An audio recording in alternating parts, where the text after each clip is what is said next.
তো আবার আমাদের স্টাডি প্ল্যানেট ইউটিউব চ্যানেলে তোমাদের স্বাগত। তো আজকে আমরা ক্লাস 6-এর অঙ্ক বই অর্থাৎ গণিত প্রবাহ বইয়ের এক কোষে দেখি 12 এই 4টি অঙ্ক 1, 2, 3, 4 খুবই গুরুত্বপূর্ণ অঙ্ক। 136 পেজে 4টি অঙ্ক আমরা তোমাদের এই ভিডিওতে দেখাবো।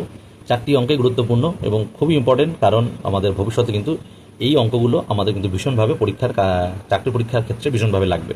তো এই 4টি অঙ্কই ভালোভাবে আমরা শিখবো, তারপরে আমরা পরবর্তী ভিডিওতে পরবর্তীগুলো দেখবো। তো এক দাগ কী বলছে দেখো, 3টি ছোট ট্যাঙ্কে যথাক্রমে 35, 56 ও 84 লিটার তেল আছে। 3টি ছোট ট্যাঙ্কে যথাক্রমে এত এত লিটার তেল আছে। হিসাব করে দেখি সবচেয়ে বড় কত মাপের পাত্র দিয়ে ট্যাঙ্ক 3টি তেল পূর্ণ সংখ্যক বার মাপতে পারবো। তাহলে পূর্ণ সংখ্যক বার মাপতে পারবো অর্থাৎ পূর্ণ সংখ্যায় আমাদের আসবে, উত্তরটা বোঝা গেল। এবং সবচেয়ে বড় বলেছে কত, অর্থাৎ সবচেয়ে কত বড় সংখ্যা যেটা দিয়ে এই 3টি সংখ্যা বিভাজ্য যায়। অর্থাৎ এই যে কথাটার মানে বলেছে, হিসাব করি সবচেয়ে বড় কত মাপের পাত্র দিয়ে ট্যাঙ্ক 3টি তেল পূর্ণ সংখ্যক বার মাপতে পারবো। তার মানে এই লাইনটার মানেই হচ্ছে যে সবচেয়ে সবচেয়ে বড় সংখ্যাটি দিয়ে এই 3টি মিলবে অর্থাৎ বিভাজ্য যাবে। তার মানে এক কথা আমরা গসাগু নির্ণয় করব। আশা করি তোমরা বুঝতে পেরেছো। তাহলে আমরা দেখো করছি এক দাগের অঙ্কটা আমরা গসাগু করব। কেন গসাগু করলাম বুঝিয়ে দিলাম, এবার আমরা অঙ্কটা করে দেখাচ্ছি। তাহলে এক দাগ, তাহলে সর্বাপেক্ষা বড় মাপের পাত্র দিয়ে ট্যাঙ্ক 3টির তেল পূর্ণ সংখ্যক বার মাপতে পারার অর্থ গসাগু নির্ণয় করা। কেন গসাগু আমি আগেই বললাম বুঝিয়ে, এরকম লেখাঙ্ক লিখে করতে হবে, ঠিক আছে, নির্ণয় করা। ধরো লিখলাম, সুতরাং গসাগু করব আমরা কী কী, 35, 56 আর হচ্ছে 84। গসাগু করার নিয়ম তোমরা সব জানো যে সমস্ত সংখ্যাকেই কিন্তু একটা সংখ্যাতে যেতে হবে। তাহলে এখানে এমন একটা সংখ্যা দিতে হবে যাতে তিনটেই যায়। তাহলে 5 7 35, 7 8 56 আর 7 12 84। এবার দেখো এইটা গেলেও এটা যায় না, তাই এই অবধি শেষ গসাগু নির্ণয়। তাহলে নির্ণেয় গসাগু 7। তাহলে আমরা উত্তর লিখব কি, যে সবচেয়ে বড়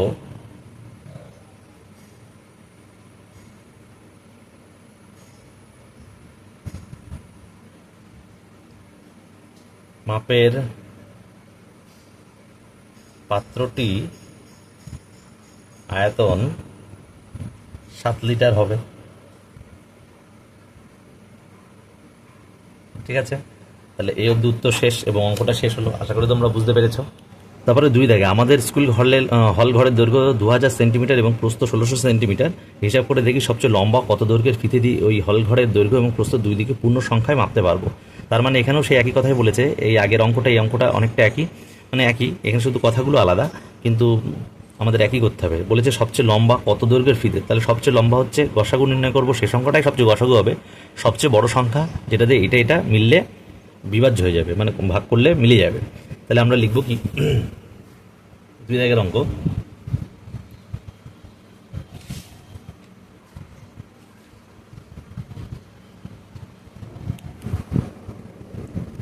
সবচেয়ে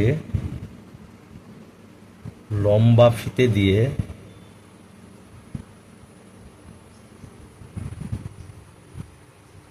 দৈর্ঘ্য ও প্রস্থ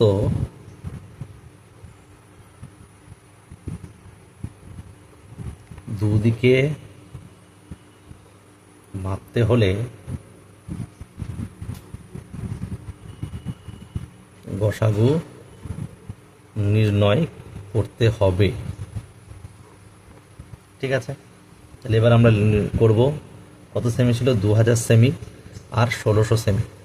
তাহলে এটাকে গসাগু করব আমরা, 2 দেবো, 2 1 2, 3টে শূন্য, 8 2 16, 3টে শূন্য, 2টো শূন্য, আবার 2, 5 2 10, 2টো শূন্য, 4 2 8, 2টো শূন্য, আবার 2, 25 2 50, একটা শূন্য, 20 2 40, একটা শূন্য, আবার 2, 12 2 24, 10, 5 2 10, 100 2 200।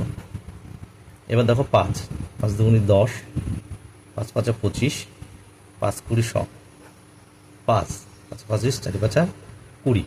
তাহলে হলো। তাহলে আমরা এখন লিখব কি, নির্ণেয় গসাগু। তাহলে এই পোর্শনটা আমরা নেবো গসাগুতে। তাহলে কি কি, 4টে 2 আর 2টো 5, মানে 5 5 25 দুগুণে 50 দুগুণে 100 দুগুণে 200 দুগুণে 400। ঠিক আছে, 400। তাহলে লিখতে হবে কি, তাহলে উত্তর লিখব, সবচেয়ে লম্বা ফিতেটি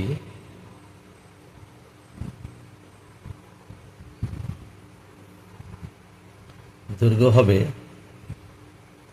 400 cm, অর্থাৎ সেমি। ঠিক আছে, তাহলে 2 দাগ আমাদের হয়ে গেল। 3 দাগের অঙ্কটাও খুব গুরুত্বপূর্ণ। বলছে 1071টি ধুতি, 595টি শাড়ি ও 357টি জামা মজুদ আছে। হিসাব করে দেখি সবচেয়ে বেশি কত পরিবারের মধ্যে ওই জিনিসগুলি সমানভাগে ভাগ করে দিতে পারবো এবং প্রত্যেক পরিবার কতগুলি করে কী কী জিনিস পাবে। খুব ভালো জিনিস, ভালো অঙ্ক এবং খুব গুরুত্বপূর্ণ অঙ্ক। হ্যাঁ, 3 দাগ 4 দাগ সবই গুরুত্বপূর্ণ, এটাও ইম্পর্টেন্ট, এটাও ইম্পর্টেন্ট। তো দেখো আমরা এই 3 দাগটা করছি। বলেছে সবচেয়ে দেখি সবচেয়ে বেশি কত পরিবারের মধ্যে, বেশি পরিবার মধ্যে সবচেয়ে এমন একটা সংখ্যা নির্ণয় করার কথা বলছে যে এই সংখ্যাগুলো দিয়ে সবগুলো ভাগ হয়ে যায়, হ্যাঁ, বা মিলে যায়, বিভাজ্য হয়। ঠিক আছে, তার মানেই আমাদের গসাগু নির্ণয় করা। তারপরে সেই গসাগু করলে আমরা ভাগ করলে উত্তরগুলো পাবো যে কোন পরিবার কতগুলি করে কী কী জিনিস পাবে। তো প্রথমত আমরা অঙ্কটা করি, যে যেহেতু গসাগু নির্ণয় করবো, কেন গসাগু নির্ণয় করবো সেটা আমরা দেখো লিখছি। যেহেতু সর্বাপেক্ষা বেশি পরিবারের মধ্যে ধুতি, শাড়ি ও জামা ভাগ করে দিতে হবে, সুতরাং নির্ণেয় গসাগু হবে উত্তর। ঠিক আছে, তাহলে আমরা দেখব এই যে 1071 আর 595 আর দেখতে পাচ্ছি 357, এই 3টে সংখ্যা দেখবে যাবে খুব, মানে একটা বেশ বড় একটা সংখ্যা যাবে। 119 যাবে। হ্যাঁ, এটা আমরা জানি বলেই করছি। তোমরা এটাতে ভাগ পদ্ধতিও সাধ্য করতে পারো। তো 119 দিয়ে যাবে 9, এটা যাবে 5, আর এটা যাবে 3। তাহলে আর যায় না, 119ই হবে। তাহলে লিখতে হবে নির্ণেয় গসাগু। নির্ণেয় গসাগু সমান 19। কেন এইভাবে করলাম বলছি, দুরকমভাবে তোমাদের দেখাবো, ভাগ প্রক্রিয়ার সাহায্য দেখাবো এরপরে। এটা আগে দেখে নাও, ভালো করে বোঝো, এই জন্য বলেছি স্কিপ করবে না, তাহলে ভালো করে বুঝতে পারবে। ঠিক আছে, তো দেখো 19, তাহলে আমরা উত্তর লিখতে পারি কি, 119। তাহলে আমরা উত্তর লিখতে পারি কি, যে সর্বাধিক 119টি পরিবারের মধ্যে জিনিসগুলি সমান ভাগে ভাগ করে দিতে পারবো। ঠিক আছে, কেন বলছি দেখো, ভালো করে বোঝো। এইভাবে কেন করালাম, একটা তোমাদের বোঝানোর স্বার্থে করালাম, এখনও যদি অঙ্কটা শেষ হয়নি। সুতরাং ধুতি পাবে, লিখলাম ধুতি পাবে। ধুতি কটা করে ছিল, 1071টি ছিল। তাহলে এই 119 দিয়ে ভাগ করবো, কত হচ্ছে, তাহলে 1071 যদি 119 দিয়ে ভাগ করি 9খানা, তাহলে 9টি, তাহলে একটা উত্তর বেরিয়ে গেল। দেখো এই জন্যে কিন্তু এইভাবে করিয়েছে। ঠিক আছে, তারপরে দেখো বলেছে শাড়ি। তাহলে শাড়ি পাবে, কটা ছিল শাড়ি, 595 ভাগ 119, তাহলে কটি, 5টি। আর গামছা, সরি জামা পাবে, কটা ছিল, 357 প্লাস 119, তাহলে হচ্ছে তোমার এই যে 3টি। তাহলে উত্তর আমরা পেয়ে গেলাম, উত্তর লিখে দেবো। এবার যেটা তোমাদের বলছিলাম কেন এইভাবে করালাম, দেখো 1071কে 119 দিয়ে ভাগ করি 9টি হচ্ছে তোমার ধুতি পাবে, হয়ে গেল। 5টি, 595কে যদি 119 দিয়ে ভাগ করি 5টি হচ্ছে তোমার শাড়ি পাচ্ছে। আর 357কে 119 দিয়ে ভাগ করলে হচ্ছে 3টি, জামা পাবে 3টি। তাহলে এই জন্য এটা এখান থেকে বুঝতে সুবিধা। এবার তুমি যদি এই অঙ্কটা 119 তোমাদের দ্বারা হট করে পাওয়া তো সম্ভব নয়, তো তোমরা ভাগ প্রক্রিয়ার সাহায্যও করতে পারো। দেখো 119ই হবে, তো আমরা ভাগ প্রক্রিয়া সাহায্য করছি, প্রথমে এটা দিয়ে এটা, তারপরে যা হবে সেটাকে এটা দিয়ে করবো। তাহলে অথবা দিয়ে আমরা এই যে উত্তরটাই অবধি লিখবো, তারপরে আমরা এই যে প্রক্রিয়াটা আমরা ভাগ প্রক্রিয়া সাহায্য। তাহলে দেখো আর এক রকমভাবে দেখাচ্ছি। তাহলে 357 595, তাহলে 357 1 কে 357, 7 কত 15, 7 8 9 10 11 12 13 14 15, 8 হলে হাতে 1, 6 আর কত 9 হয় 3 হলে হাতে কিছু নেই 2, 238 357, 238 1 কে 238, 8 9 4 1 1 119, 238 2, তাহলে 238 মিলে গেল। তাহলে 119 দিয়ে আবার এই 1071কে করতে হবে, 119 দিয়ে 1071কে করতে হবে। তাহলে 119 দিয়ে 1071 করলে 9 দিয়ে মিলে যায় 1071। তাহলে নির্ণয় গসাগু কত হচ্ছে, নির্ণয় গসাগু 119, ঠিক আছে 119 হচ্ছে। এবার দেখো এবার কি করতে হবে, যে লিখবো আমরা সর্বাধিক 119টি পরিবারের মধ্যে ভাগ করব, আর ধুতি শাড়ির জামা কী করে পাবে, তাহলে ধুতি পাবে বলে এবার এখান থেকে এটা করতে হবে 1071 ভাগ 119 9টি। তাহলে এই ফিগারটা করতে হবে, শুধু আমরা চেঞ্জ করবো এই জায়গাটা, এই যে ভাগ প্রক্রিয়ার সাহায্যে এটা আমরা করেছি, জাস্ট এই জায়গাটা চেঞ্জ করবো। আর না হলে যদি চেঞ্জ না করি তাহলে এইভাবে করতে হবে, ঠিক আছে। তো সেইভাবে করলে 119 নির্ণয় করাটা খুব টাফ হয়ে যায়। তো তোমরা ভাগ প্রক্রিয়ার সাহায্য করলেও 119 হয়ে যাবে। পড়ার পরে শুধু এই জায়গাটা চেঞ্জ করতে হবে, পড়ার পরে যা আছে তাই। আমি কেন বলেছিলাম এইভাবে করেছিলাম, 119, শাড়ি দেখো 9টি বেরিয়ে গেছে, ধুতি 9টি বেরিয়ে গেছে, শাড়ি 5টি বেরিয়ে গেছে, আর এখানে হচ্ছে জামা কিন্তু 3টে বেরিয়ে গেছে। তাই এখানে এই যে বেরিয়ে যাবে বলে এইভাবে করেছি। আর যারা এইভাবে পারবে না তারা একেবারে ভাগ প্রক্রিয়ার সাহায্য করে শুধু এই জায়গাটা চেঞ্জ করলে হয়ে যাবে, এই জায়গাটা এটা করতে হবে, ঠিক আছে। আশা করি অঙ্কটা বুঝতে পেরেছ।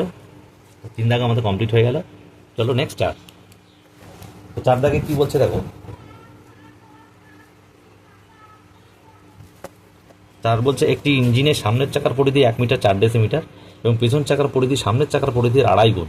তাহলে হিসাব করে দেখি কমপক্ষে কত পথ গেলে চাকা দুটি একই সঙ্গে পূর্ণ সংখ্যকবার ঘোরা সম্পূর্ণ করবে। তাহলে এখানে একটা জিনিস দেখো, এখানে বলেছে একটি ইঞ্জিনের সামনের চাকার পরিধি 1 মিটার 4 ডেসিমিটার, তাহলে ডেসিমিটার রয়েছে, তাহলে সবাইকে ডেসিমিটার নিয়ে যেতে হবে। আর পিছন চাকার পরিধি সামনের চাকার পরিধির 2.5 গুণ, মানে 1 মিটার 4 ডেসিমিটার সঙ্গে যত ডেসিমিটার হবে তার 2.5 গুণ করবো, সেটা পিছন চাকার পরিধি হবে। তাহলে বলছে কমপক্ষে কত পথ গেলে, তাহলে এখানে কমপক্ষে কত পথ গেলে আমাদের অঙ্কটা হয়ে যাবে। তার মানে কি বলেছে, এখানে লসও করতে হবে, যেহেতু কমপক্ষে বলেছে। এই অঙ্কটা খুব ইম্পর্টেন্ট, ঠিক আছে। তো দেখো আমরা 4 দাগের অঙ্কটা করছি।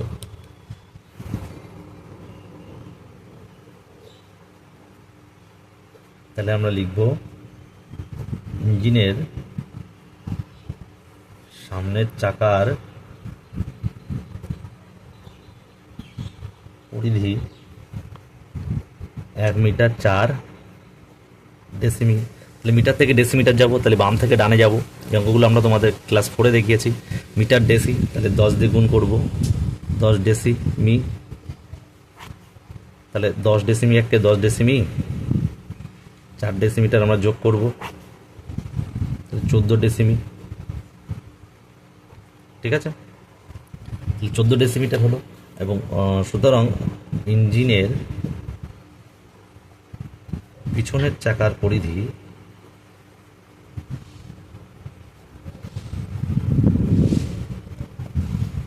14 ডেসিমি ইন্টু 2.5 বলেছে, 2.5 গুণ বলেছিল। তাহলে 14 ডেসিমিটারকে 2.5 দিয়ে গুণ করলে কত হচ্ছে, 5 14 70, 14 দুগুণে 28, তাহলে 70 5 3, একটা বড় পয়েন্ট 35, তাহলে 35 ডেসিমিটার হচ্ছে। তাহলে দুটো চাকা পেয়ে গেলাম, একটা হচ্ছে সামনের চাকা 14 ডেসিমিটার, একটা হচ্ছে 35 ডেসিমিটার। এবার বলেছিল কি যে কমপক্ষে কত পথ গিলে, তাই তো। তাহলে আমরা লিখব কি, যে কমপক্ষে যত পথ গেলে চাকা দুটি পূর্ণ সংখ্যক বার ঘোড়া সম্পূর্ণ করবে।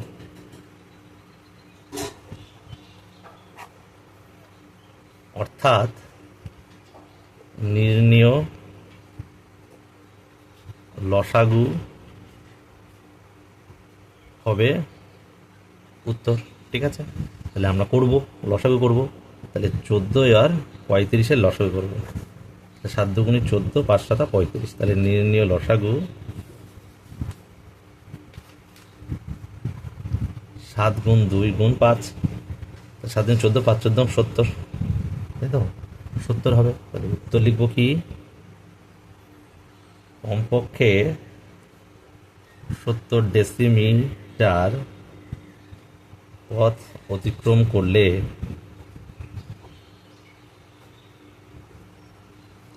চাকা দুটি পূর্ণ সংখ্যক বার ঘোড়া সম্পূর্ণ করবে।